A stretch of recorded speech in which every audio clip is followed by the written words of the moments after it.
Welcome to RM biology. আরও একটি নতুন এবং অত্যন্ত গুরুত্বপূর্ণ ভিডিওতে তোমাদের স্বাগত। যারা ইকোনমিক্স পরীক্ষা দেবে কালকে তাদের জন্য অত্যন্ত গুরুত্বপূর্ণ এই ভিডিওটি।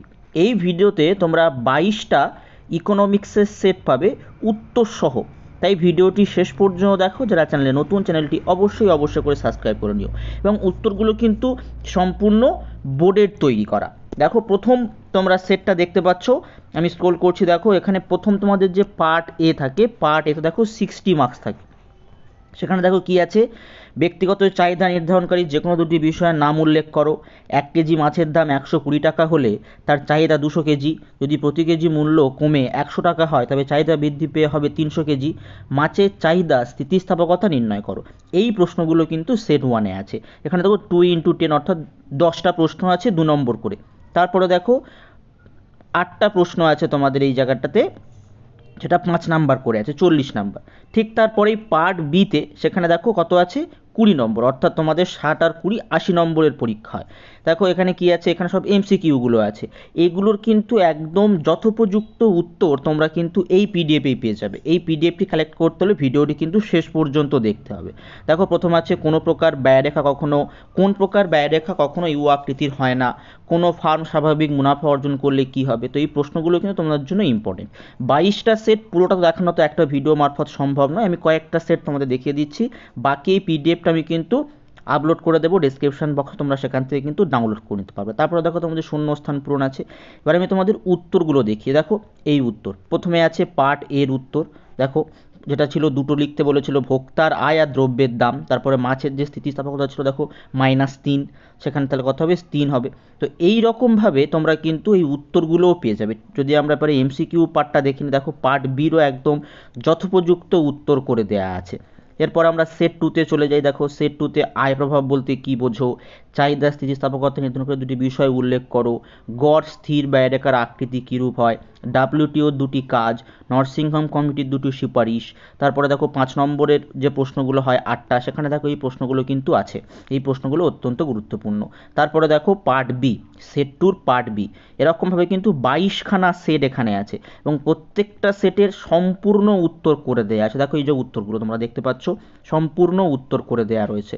আমি নিশ্চিত আমাদের স্ক্রল করে নিয়ে যাচ্ছি। দেখো সেট 3তে পরিবর্ত দ্রব্য বলতে কি বোঝো। এই যে প্রশ্নগুলো আছে এই প্রশ্নগুলো কিন্তু গুরুত্বপূর্ণ। তারপরে দেখো উৎপাদনের ক্ষেত্রে বাহ্যিক ব্যয় সংক্ষেপ ধারণাটি ব্যাখ্যা করো। তারপরে দেখো পার্ট বিতে তোমাদের এই মার্কস 20 আছে, সেখানেও দেখো 10টা এমসিকিউ থাকে এবং 10টা দেখো কি থাকে, 1 নম্বরের প্রশ্ন থাকে। ঠিক আছে, এইরকমভাবে কিন্তু তোমরা এই পিডিএফটা ডাউনলোড করতে পারবে। আমি ডেসক্রিপশন বক্সে দিয়ে রাখবো, তোমরা কিন্তু পিডিএফটা অবশ্যই করে ডাউনলোড করে নেবে।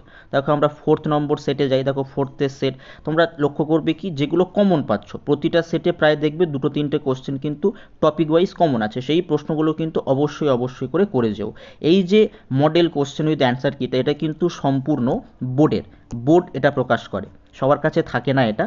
বোর্ড এটা প্রকাশ করে, WBCHSE বোর্ড, তোমরা যে বোর্ডের আন্ডারে পরীক্ষা দিচ্ছ সেই বোর্ড থেকে কিন্তু প্রকাশ করা হয়।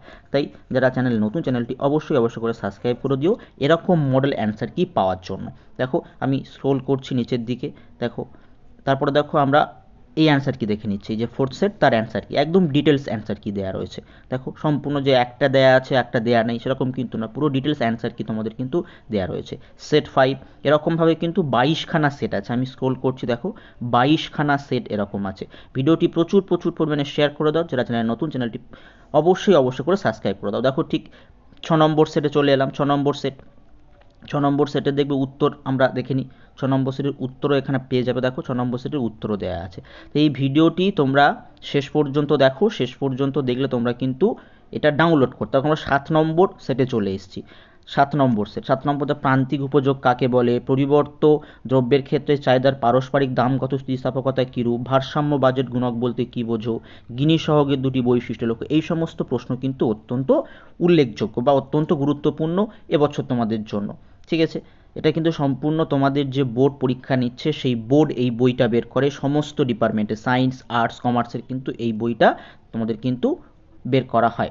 ঠিক আছে, তো দেখো আমরা চলে যাই পরবর্তী সেটে, পরবর্তী 8 নম্বর সেট। সেখানেও দেখো TCMCর কিছু সম্পর্ক দেখা যায়, এই প্রশ্নটা কিন্তু আমরা অনেকবার দেখতে পাচ্ছি আসতে, এই পার্টিকুলার প্রশ্নটা আমরা অনেকবার দেখতে পাচ্ছি। তো এই প্রশ্নটা খুব গুরুত্বপূর্ণ অবশ্যই, যেহেতু বোর্ড এই প্রশ্নটা বারবার তাদের মডেল অ্যান্সার এবং মডেল কোশ্চেনে দিয়ে রেখেছে, নিশ্চয়ই এটা অত্যন্ত গুরুত্বপূর্ণ। তারপরে দেখো পার যদি এতে চলে যায় এরকমভাবে আছে। তো আজকের ভিডিওটা আমি এই পর্যন্ত শেষ করছি। তোমরা অবশ্যই ডেসক্রিপশন বক্সটা লক্ষ্য রাখো, আমি ভিডিও আপলোডের কিছুক্ষণের মধ্যেই কিন্তু ডেসক্রিপশন বক্সে এই পিডিএফ লিঙ্কটি দিয়ে রাখবো, যাতে তোমরা এই পিডিএফটি ডাউনলোড করে নিতে পারো। তো আজকের ভিডিওটি এই পর্যন্ত, ভিডিওটি প্রচুর পরিমাণে শেয়ার করে দাও।